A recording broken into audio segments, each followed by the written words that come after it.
Hello everyone and welcome back to our channel. In this video, we will talk about the chapter number 13 of class 9th, that is, why do we fall ill? So before we start the today's session, let us first revise what we have studied in the previous session. तो पिछले session के अंदर हमने communicable बीमारियों के बारे में पढ़ा था, यानी कि ऐसी बीमारियां जो कि एक इंसान से दूसरे इंसान के अंदर ईज़िली ट्रांसफ़र हो जाती हैं। बहुत सारी रीज़न की वजह से वो ट्रांसफ़र हो सकती हैं। तो अभी बेसिकली हम एयरबॉर्न डिजीज़ेस की बात कर रहे हैं, यानी कि ऐसी कम्युनिकेबल बीमारियां जो कि हवा के साथ फैल जाती हैं, उनको हम एयरबॉर्न डिजीज़ेस भी बोलते हैं। तो इन्हीं एयरबॉर्न डिजीज़ेस को हम एक डायग्राम की मदद से समझने की कोशिश करते हैं।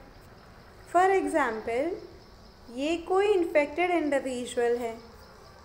इस इंडिविजुअल को कोई भी इसने अगर कफ किया या स्नीज़ किया तो उससे क्या हुआ कि इसके अंदर से जो ड्रॉपलेट्स थे वो कहाँ आ गए, बाहर ग्राउंड में आ गए या फिर बाहर इन्वायरमेंट में आ गए हैं।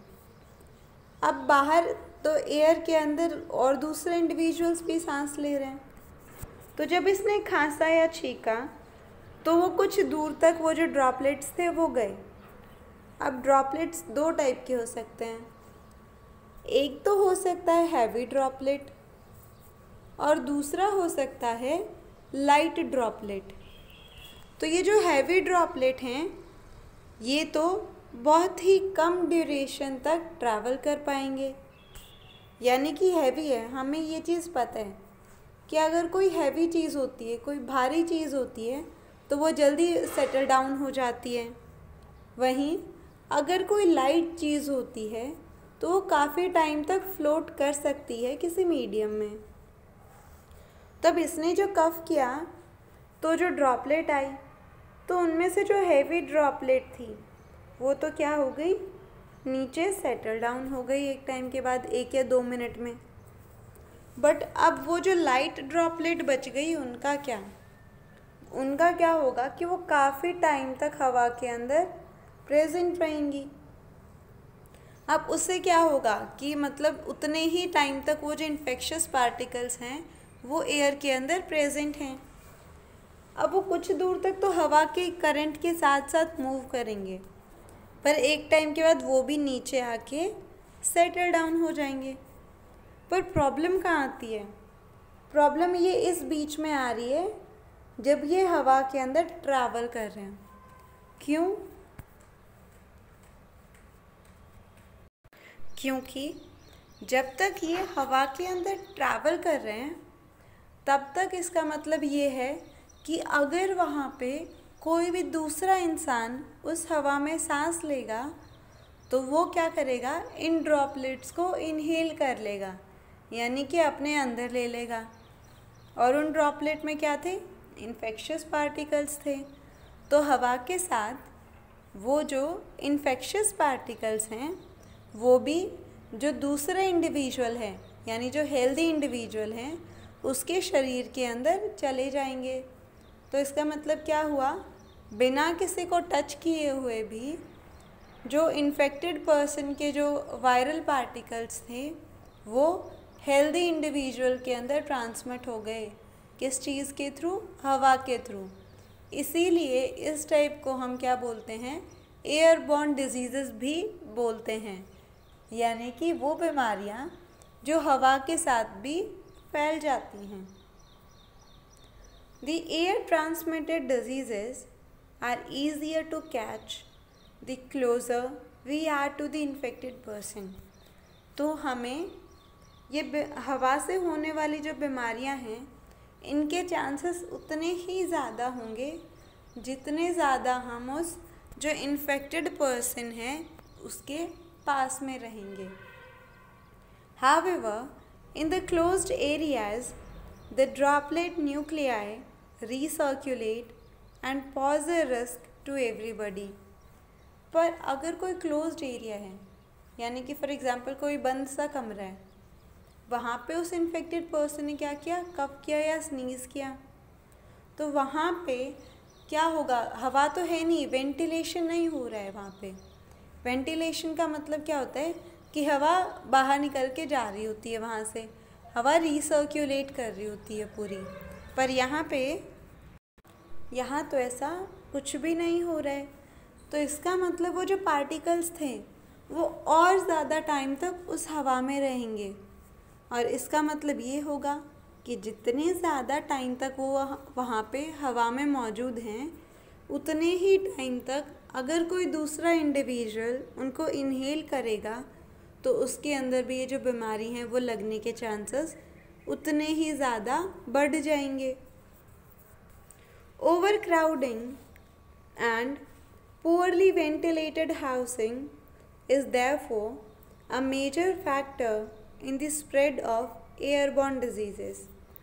तो ओवरक्राउडेड प्लेसेस या फिर घर, ओवरक्राउडेड का मतलब होता है बहुत ज़्यादा भीड़ भाड़ वाली जगह, यानी जहाँ पे एक ही कमरे में 6-6, 7-7 लोग रह रहे हैं, या फिर ऐसे घर जहाँ पे वेंटिलेशन की प्रॉब्लम है, यानी जहाँ से हवा के आसपास जाने के चांसेस बहुत ही कम हैं। वहाँ पे ये जो एयरबॉर्न डिजीज़ेस हैं इनके फैलने के चांसेस उतने ही ज़्यादा बढ़ जाते हैं। Diseases can also be spread through water. तब ऐसी भी कुछ बीमारियां हैं जो कि पानी की वजह से फैलती हैं। उनको हम क्या बोलेंगे, जैसे हवा वाली बीमारियों को हमने क्या बोला था, एयरबॉर्न डिजीज़ेस, वैसे ही जो बीमारियां पानी की वजह से फैलती हैं हम उनको बोलते हैं waterborne diseases। This occur if the excreta from someone suffering from an infectious gut disease such as cholera get mixed with the drinking water used by the people living nearby।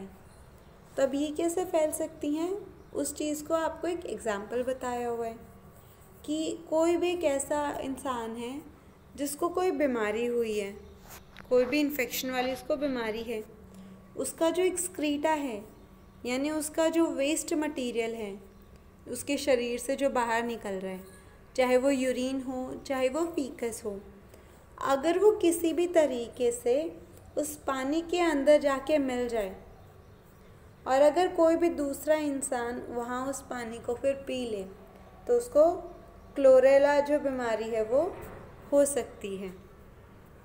तो इसीलिए इस तरीके से ये जो वाटर बॉर्न डिजीज़ेस हैं ये फैलती हैं, यानी कि किसी भी तरीके से कोई भी जो इन्फेक्टेड पर्सन है उसका एक्सक्रीटा जाके जो फ्रेश पीने वाला पानी है उसके साथ मिक्सअप हो रहे हैं, और अगर वही मिक्सड पानी फिर कोई दूसरा इंडिविजुअल पी रहे हैं तो उस दूसरे इंडिविजुअल के अंदर भी ये जो बीमारी है वो फैल जाएगी।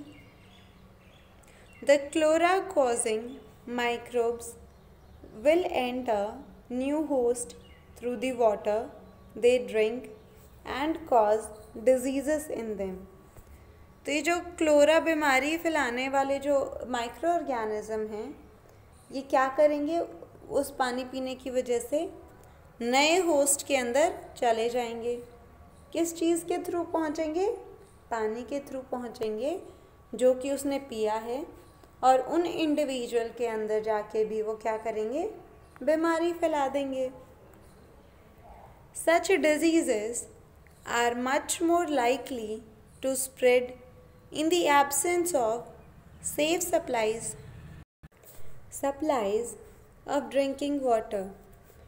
तो ये जो बीमारियां हैं इनके फैलने के और भी ज़्यादा चांसेस बढ़ जाते हैं अगर वहाँ पे सेफ़ ड्रिंकिंग वाटर की सप्लाई ना हो, यानी कि अगर वहाँ पे जो अच्छा पानी है, फ्रेश वाटर है, अगर उसकी सप्लाई ना हुई तो इस टाइम पे जो बीमारी फैलने के चांसेस हैं वो उतने ही ज़्यादा बढ़ जाएंगे।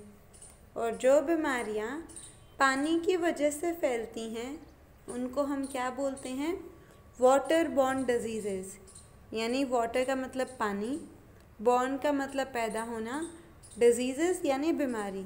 तो मतलब ऐसे बीमारियाँ जो कि पानी से पनपना शुरू करती हैं, जो पानी से फैलती हैं।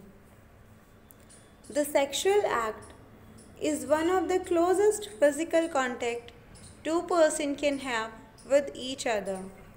Not surprisingly, there are microbial diseases such as syphilis or the AIDS that are transmitted by the sexual contact from the one partner to the another. तो बहुत सारी ऐसे भी बीमारियां हैं जो कि सेक्सुअल कांटेक्ट की वजह से फैलती हैं। इनका एग्ज़ाम्पल क्या क्या है? पहला एग्ज़ाम्पल है सिफिलिस और दूसरा एग्ज़ाम्पल है एड्स। ये दोनों ही बीमारियां एक पार्टनर से दूसरे पार्टनर के अंदर फैल सकती हैं। एड्स की फुल फॉर्म होती है acquired immuno deficiency syndrome. However, such sexually transmitted diseases are not spread by the casual physical contact. पर ये जो ऐसी बीमारियां हैं एड्स वगैरह जैसी, ये सिर्फ नॉर्मल फिज़िकल कांटेक्ट से नहीं फैलती हैं। यानी कि अगर कोई अफेक्टेड पर्सन है जिसको एड्स हुई है तो उससे हाथ मिलाने से या उससे बात करने से ये बीमारी नहीं फैलती है। Casual physical contact including handshake और हग्स और स्पोर्ट लाइक रेसलिंग और by the name of other way in which we touch each other socially. तो हमने ऊपर बोला था कि ये बीमारियां सिर्फ नॉर्मल कैजुअल कांटेक्ट से नहीं फैलती हैं। तो कैजुअल कांटेक्ट का मतलब क्या हुआ? इसके अंदर कौन कौन से चीज़ें आती हैं? तो इसके अंदर जो चीज़ें आती हैं वो हैं, पहली है हैंडशेक यानी हाथ मिलाना, हग्स यानी कि गले मिलना, या फिर स्पोर्ट्स यानी जो गेम वगैरह खेलते हैं जैसे कि रेसलिंग वगैरह। तो इन तरीके से ये बीमारियां नहीं फैलती हैं। ना तो किसी से हाथ मिलाने से एड्स होता है, ना किसी के गले लगने से एड्स होता है, और ना ही किसी के साथ खेलने वगैरह से भी एड्स नहीं होता है। Other than the sexual contact, the AIDS virus can also spread through blood to blood contact with the infected people or from an infected mother to her baby can also spread through blood to blood contact with the infected people or from an infected mother to her baby during pregnancy or the breastfeeding। तो और कौन कौन से तरीके हैं जिनकी वजह से एड्स हो सकता है? तो सबसे पहला था सेक्सुअल कांटेक्ट। इसके अलावा है blood to blood contact with the infected people, यानी कि अगर खून की मिक्सिंग हो जाए किसी भी तरीके से तो भी वो बीमारी फैल सकती है किसी हेल्दी इंडिविजुअल के अंदर। पर ये खून की मिक्सिंग ऐसे तो नहीं हो जाएगी, कुछ तो होता होगा जिसकी वजह से खून की मिक्सिंग हो रही है। तो ये नॉर्मली फॉर एग्ज़ाम्पल कोई भी इंसान है जिसको ब्लड की ज़रूरत है, उसके अंदर ब्लड की किसी भी वजह से डेफिशिएंसी हो गई है तो उसको खून लेने की ज़रूरत पड़ेगी। बट अगर बाय चांस वो जो खून उसने लिया है वो किसी भी इन्फेक्टेड पर्सन का आया, तो यानी कि अगर कैसे किसी भी तरीके से उसको जो खून चाहिए था वो गलती से अगर किसी भी इन्फेक्टेड इंसान का खून उसके शरीर में चढ़ा दिया गया तो उसको भी एड्स हो सकती है। या फिर और किन तरीके से हो सकती है कि जो मदर है अगर वो प्रेग्नेंट है तो उस टाइम पे वो जो उसका जो बेबी होगा, जो फीटस है, उसको भी एड्स होने के चांसेस हैं, या फिर अगर वो बाद में पैदा भी हो चुका है वो चाइल्ड, तो उसके बाद भी जो ब्रेस्ट फीडिंग है उस टाइम पे भी जो बीमारी होने के चांसेस हैं उस बेबी के अंदर वो बहुत ज़्यादा होते हैं।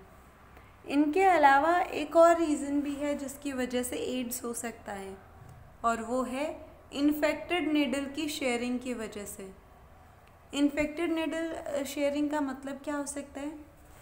फॉर एग्ज़ाम्पल, हम कहीं हॉस्पिटल में गए, कभी भी बीमार थे, नॉर्मली फ़ीवर था या कुछ भी हुआ था, पर बाय चांस डॉक्टर ने बोला कि इंजेक्शन लगाना है, और अगर डॉक्टर ने जो सिरिंज यूज़ की वो उससे आपसे पहले भी किसी इंसान को उसने उसी सिरिंज से इंजेक्शन दिया, और उसके बाद भी जब आपको भी इंजेक्शन दिया तब भी उसने वो जो सिरिंज थी या वो जो निडल है वो चेंज नहीं करी, तो उससे क्या होगा कि बाय चांस अगर उस इंडिविजुअल को कोई बीमारी थी, बाय चांस एड्स ही थी, तो अब उसके शरीर में भी वही निडल यूज़ हुई है, आपके शरीर के अंदर भी वही यूज़ होगी, तो इसका मतलब आपको भी एड्स हो सकती है।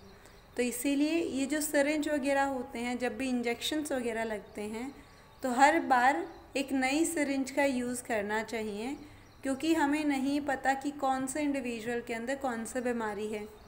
बाय चांस उसके अंदर वो एड्स की बीमारी हुई और आपने भी वही सिरिंज यूज़ कर ली इंजेक्शन लगवाने के लिए, तो क्या होगा कि हो सकता है उसके इंसान के अंदर जो बीमारी थी वो बीमारी आपके अंदर भी आ जाए। We live in an environment that is full of many other creatures apart from us. तो हम एक इस टाइप के वातावरण में रहते हैं जहाँ पे हमारे अलावा भी और भी बहुत सारे जो क्रिएचर्स हैं, जो प्राणी हैं, वो रहते हैं। It is inevitable that many diseases that many will be transmitted by the other animals. तो इसीलिए हो सकता है कि ऐसी और भी बहुत सारी बीमारियां हैं जो कि जानवरों की वजह से फैलती हों। फॉर एग्ज़ाम्पल, अगर हम कोरोना वायरस की ही बात करें तो ये बीमारी इंसानों की बीमारी नहीं थी। ये बीमारी कहाँ से आई? ये एक बैट से आई। वहाँ से ये जो वायरस है इसने एक फैमिली ऊपर जंप मारा और ये इंसानों के अंदर भी होने लग गई, वरना नॉर्मली ये जो बीमारी है वो ह्यूमन बींग्स के अंदर नहीं होती है। These animals carry the infecting agent from a sick person to another potential person. तो हमने बोला कि और भी ऐसे बीमारियां हैं जो कि एनिमल्स के वजह से भी फैल सकती हैं। हो सकता है कि जो एनिमल्स हों ये इन्फेक्टिंग एजेंट हों जो कि बीमारी को किसी भी जो ऐसा इंसान जो बीमार है वहाँ से किसी दूसरे इंडिविजुअल के अंदर फैला सकती हैं। These animals are thus intermediaries and are called vectors. और हो सकता है इसीलिए कि ये जो जानवर हैं जो कि ट्रांसमिशन का काम कर रहे हैं, यानी कि एक इंसान को बीमारी थी पर वो बीमारी उन एनिमल्स के थ्रू किसी दूसरे इंसान तक फैल गई, तो वो इंटरमीडिएट का काम कर रहे हैं। इंटरमीडिएट का मतलब होता है बीच का कोई भी काम करना। The commonest vector we all know are mosquito. और जो सबसे कॉमन एग्जाम्पल है वो एग्जाम्पल है मॉस्किटो का। In many species of mosquitoes the female need highly nutritious food in the form of blood in order to able to lay mature eggs. तो ऐसी बहुत सारी स्पीशीज़ हैं मॉस्किटोज़ की जहाँ पे जो फीमेल मॉस्किटो है उसको बहुत ही अच्छे न्यूट्रिशियस फूड की ज़रूरत पड़ती है। स्पेशली जो मच्छर हैं वो किस फॉर्म में फूड लेते हैं? ब्लड की फॉर्म में फूड लेते हैं। और क्यों ज़रूरत है उनको इतने न्यूट्रिशियस फूड की? क्योंकि उनको जो एग्स हैं वो ले करने हैं। Mosquitoes feed on many warm-blooded animals including us. और ये जो मॉस्किटोज़ हैं ये बहुत सारे जो वार्म ब्लडेड एनिमल्स हैं उनके अंदर से क्या करती है, ब्लड को सक करती हैं, और इसके अंदर हम इंसान भी इंक्लूडेड हैं. In this way they transfer the diseases from one person to another. और इसी तरीके से ये एक से दूसरे इंसान के अंदर भी ये जो बीमारियां हैं उनको बहुत इजीली ट्रांसमिट कर पाते हैं.